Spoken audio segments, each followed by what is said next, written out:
दोस्तों, social media का power तो आप लोग जानते ही होंगे। बहुत सारे दोस्त एक दूसरे के बनते हैं। मेल मेल बनते हैं, फीमेल फीमेल बनती हैं। मेल और फीमेल अच्छे दोस्त बनते हैं। एक दूसरे से प्यार भी होता है, एक दूसरे से ब्रेकअप भी होता है। ये सारी चीज़ें तो आपको पता होगा। लेकिन एक 8 साल पहले बिछड़ा हुआ परिवार एक सोशल मीडिया के जरिए 8 साल बाद कैसे मिलता है, ये आप पहली बार सुनेंगे। जी हाँ दोस्तों, दरअसल 22 अगस्त 2025 की ये बात है। एक महिला जो होती है वो अपना काम ख़त्म करके, घर का जो सारा काम होता है वो ख़त्म करके अपना मोबाइल लेकर के बैठती है कि थोड़ा मनोरंजन कर लिया जाए, दिमाग को थोड़ा शांत किया जाए, दिमाग को थोड़ा रिलैक्स किया जाए। और वो इंस्टाग्राम ओपन करती है। इंस्टाग्राम जब खोलती है वो रील देखना स्टार्ट करती है।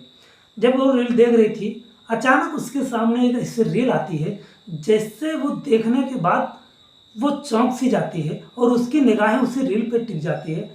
वो बार बार उस रील को रिवाइंड करके देखती रहती है।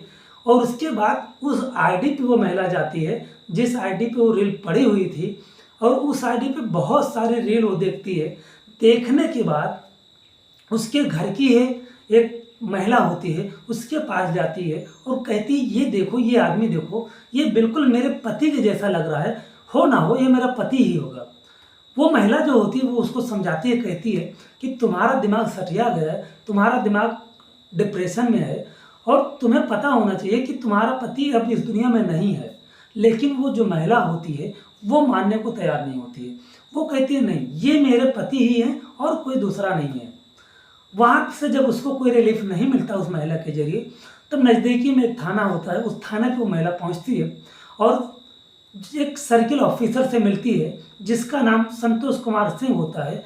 और उससे कहती है, साहब, मेरा पति 8 साल पहले गुम हो गया था, और ये देखिए, हो ना हो ये मेरे पति ही हैं। आप इस वीडियो की जांच कीजिए और मेरी मदद कीजिए और ये कंफर्म हो पाए कि ये मेरे पति ही हैं कि और कोई दूसरा है। अगर ये मेरे पति हैं तो मुझे मिल जाए। संतोष कुमार सिंह जो होते हैं वो मामले को संज्ञान में लेते हैं और उस महिला को आश्वासन देते हैं कि बेटा तुम घर जाओ और मैं इस मामले को मैं खुद जांच करूंगा और उसके बाद तुम्हें इंसाफ जरूर मिलेगा। महिला जो होती है वो अपने घर चली जाती है। और उसके बाद जो संतोष कुमार सिंह होते हैं वो जब जांच करते हैं तो उनको ना कि ये पता चलता है कि वो उसका पति ही है, बल्कि उनको ये भी पता चलता है कि उसने एक दूसरी शादी भी कर ली है। नमस्कार दोस्तों, आप देख रहे हैं मेरा चैनल अपराध की खोज और मैं हूं बीके मौर्य। दोस्तों, अगर चैनल पे आप नए हैं तो चैनल को सब्सक्राइब कर लीजिए, वीडियो को लाइक कर दीजिए और बढ़ते हैं वीडियो में आगे। दोस्तों, उत्तर प्रदेश हरदोई का एक थाना लगता है संडीला, और संडीला थाना के अंतर्गत एक गांव लगता है आटा मऊ, और आटा मऊ का रहने वाला जितेंद्र कुमार उर्फ बबलू, जो कि औद्योगिक फैक्ट्री में कटिंग मास्टर का काम करता है। दोस्तों, उसकी शादी मुरादनगर के रहने वाली एक लड़की जिसका नाम सीलो होता है उससे तय हो जाता है। और दोस्तों, दोनों परिवार आपस में मिलते हैं, जुड़ते हैं, और जितनी भी सामाजिक क्रियाएं होती हैं, जितने भी परंपराएं होती हैं वो पूरा करते हैं। और ये सब पूरा करने के बाद दोनों की जो शादी है वो फिक्स कर दी जाती है। डेट निकल कर आती है 28 अप्रैल 2017। दोस्तों, दोनों की शादी हो जाती है और दोनों खुशहाल ज़िंदगी व्यतीत करते हैं। लेकिन छोटे मोटे लड़ाई झगड़े तो हर परिवार में होते हैं, हर किसी के घर में होते हैं। बहुत कम ही घर होते हैं दोस्तों कि लड़ाई झगड़े ना हो। वही सिलसिला बबलू और सीलू के यहाँ भी स्टार्ट हो गया था शादी के कुछ दिन बाद, और छोटे छोटे लड़ाई झगड़े होते रहते थे। लेकिन एक दिन इतना ज़्यादा लड़ाई झगड़ा हो जाता है कि जो सीलू होती है वो अपना सामान वामान ले करके और अपने मायके आ जाती है, ताकि जो बबलू होता है उसका जो रवैया है झगड़ा करने का वो थोड़ा बदल जाए। लेकिन जब सीलू वहाँ से आती है अपने मायके तो वो प्रेग्नेंट होती है, और सीलू सोचती है कि कोई ना कोई उसके घर से उसको लिवाने ज़रूर आएगा। लेकिन दोस्तों उसके घर से कोई लिवाने तो छोड़ो, उसका हाल खबर लेने भी नहीं आता है। लेकिन कुछ दिन बीत जाने के बाद सीलू को एक बेटा होता है, वो एक बेटे को जन्म देती है और उसके बाद सीलू सोचती है अब ना हो मेरा पति मेरे खातिर नहीं लेकिन इस बच्चे के खातिर आएगा मुझे लेने, इस बच्चे से तो मिलने ज़रूर आएगा। दोस्तों कुछ दिन बीत जाने के बाद जब कोई नहीं आता और बबलू भी नहीं आता, तो जो उसकी पत्नी सीलू होती है वो अपने ससुराल में पता लगवाती है। तो पता चलता है कि जो बबलू होता है वो काफ़ी दिनों से लापता है, उसका कोई अता पता ही नहीं है। सीलू को तो काटो तो खून नहीं, वो उसको ढूंढने लगती है। दोस्तों वो थाने पहुंचने लगती है। तो थाने पहुंचती है, वहाँ पे FIR लिखाती है कि मेरा पति गुम हो गया है, आप लोग उसको ढूंढ दीजिए।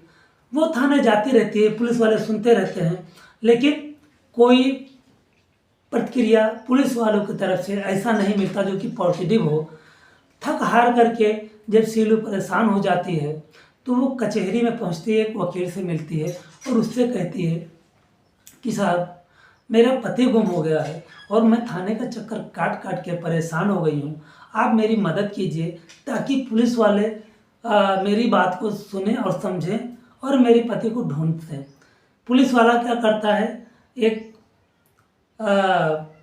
कोर्ट में हलफनामा दायर करता है और कोर्ट जो होती है वो पुलिस को आदेश देती है कि इसको पति को ढूंढा जाए, लेकिन ऐसा कुछ होता नहीं है। उधर जो सीलू को ससुराल वाले होते हैं वो भी थाने में एक रिपोर्ट देते हैं कि जो उनका बेटा होता है उसको उसके ससुराल वालों ने मार दिया है और मार करके लाश को कहीं छुपा दिया है, दफना दिया है। पुलिस FIR तो उनकी लिख लेती है, लेकिन उनके तरफ से भी ससुराल उनके जितेंद्र के ससुराल यानी सीलू के घर पर भी कोई पूछताछ नहीं करती है पुलिस। ऐसे ही मामला चलता रहता है, साल दर साल ये बीतते रहते हैं। दोस्तों एक दिन 22 अगस्त 2025 की ये बात है। सीलू इंस्टाग्राम पे रील देख रही थी। रील देखते देखते उसकी एक रील पर नज़र अटक जाती है। जब उसकी नज़र अटकती है वो देखती है कि ये जो रील है, ये इस रील में जो आदमी दिख रहा है वो मेरे पति जैसा है। दोस्तों वो उसकी ID के अंदर जब जाती है, बहुत सारे ढेर सारी रील देखती है, तो उसको एकदम यकीन हो जाता है कि ये कोई और नहीं, ये मेरा पति ही है। दोस्तों जब वो उस अपने घर की महिला के पास जाती है कि देखो मेरा पति है, तो उसको आश्वासन देने के बजाय उसको नकार देती है कि ये तुम्हारा पति नहीं है, तुम्हारा पति तो अभी दुनिया में है ही नहीं, तुम्हारा पति मर चुका है। लेकिन वो हार नहीं मानती है, पास के थाने में जाती है और वहाँ के ऑफिसर से कहती है, जिनका नाम संतोष कुमार सिंह होता है, मुझसे ये सारी बात बताती है और ये रील दिखाती है। संतोष कुमार सिंह जो होते हैं लड़की को आश्वासन देते हैं और कहते हैं ठीक है मैं तुम्हारी मदद करूंगा, और उस ID को सर्विलांस पर डालते हैं, जांच टीम के द्वारा डाला जाता है। और जब डाला जाता है तब ये पता चलता है कि हरदोई से लगभग 700 किलोमीटर दूर पंजाब प्रांत के लुधियाना शहर में ये ID चल रही है। पुलिस की एक टीम गठित होती है, लुधियाना जाती है और लुधियाना पहुंचने के बाद वहाँ की जो लोकल पुलिस होती है उसको साथ में लेती है और उस इलाके में पहुंच जाती है जहाँ पर ये आदमी रह रहा होता है, यानी बबलू रह रहा होता है। बबलू के पास जब पुलिस पहुंचती है, बबलू से बातचीत करती है, तो पहले तो बबलू टाल मटोल करने की कोशिश करता है, अपना नाम बदलने की कोशिश करता है, लेकिन जब पुलिस सख्ती से पूछती है तब बबलू अपना ID दिखाता है, अपना ओरिजिनल नाम बताता है और ये स्वीकार करता है कि हाँ मैं ही जितेंद्र कुमार और बबलू हूँ और मैं हरदोई का रहने वाला हूँ।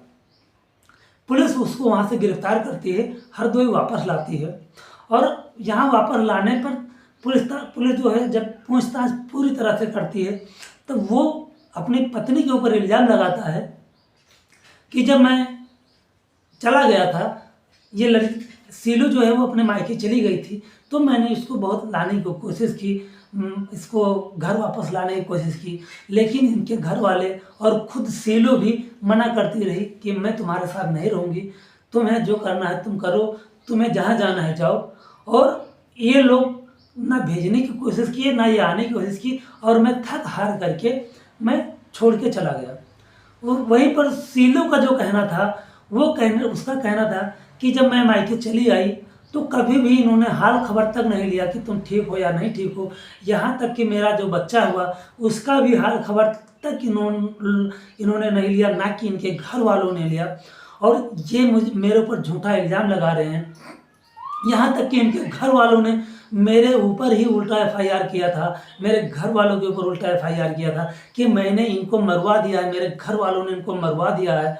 अब बताइए साहब, मैं करूं तो क्या करूं, जबकि ये खुद शादी के बाद दहेज का डिमांड करते थे, इनके घर वाले दहेज का डिमांड करते थे, और इसीलिए जो है मेरे साथ मार पिटाई करते थे, मेरे साथ लड़ाई झगड़े करते थे।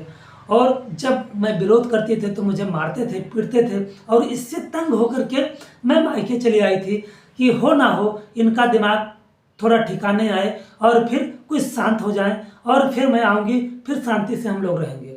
लेकिन ऐसा नहीं हुआ, ये मुझे छोड़कर चले गए, और अब 8 साल बाद ये मुझे मिले हैं। दोस्तों, पुलिस ने जितेंद्र कुमार और बबलू को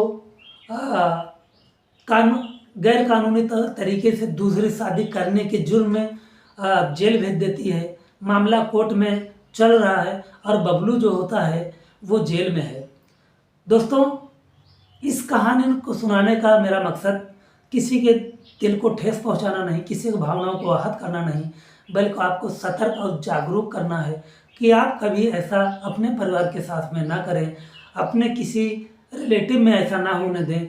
और दहेज के चक्कर में तो बिल्कुल ही किसी भी बहू बेटी को परेशान ना करें, क्योंकि जैसे ही किसी की दूसरे के घर की बेटी आई है, वैसे ही आपकी बेटी भी किसी के घर पे ज़रूर जाएगी। तो दोस्तों, ये कहानी कैसी लगी मुझे कमेंट सेक्शन में ज़रूर बताएं। मिलता हूँ किसी नेक्स्ट वीडियो में, किसी नेक्स्ट स्टोरी के साथ में। तब तक के लिए जय हिंद, जय भारत, नमस्कार।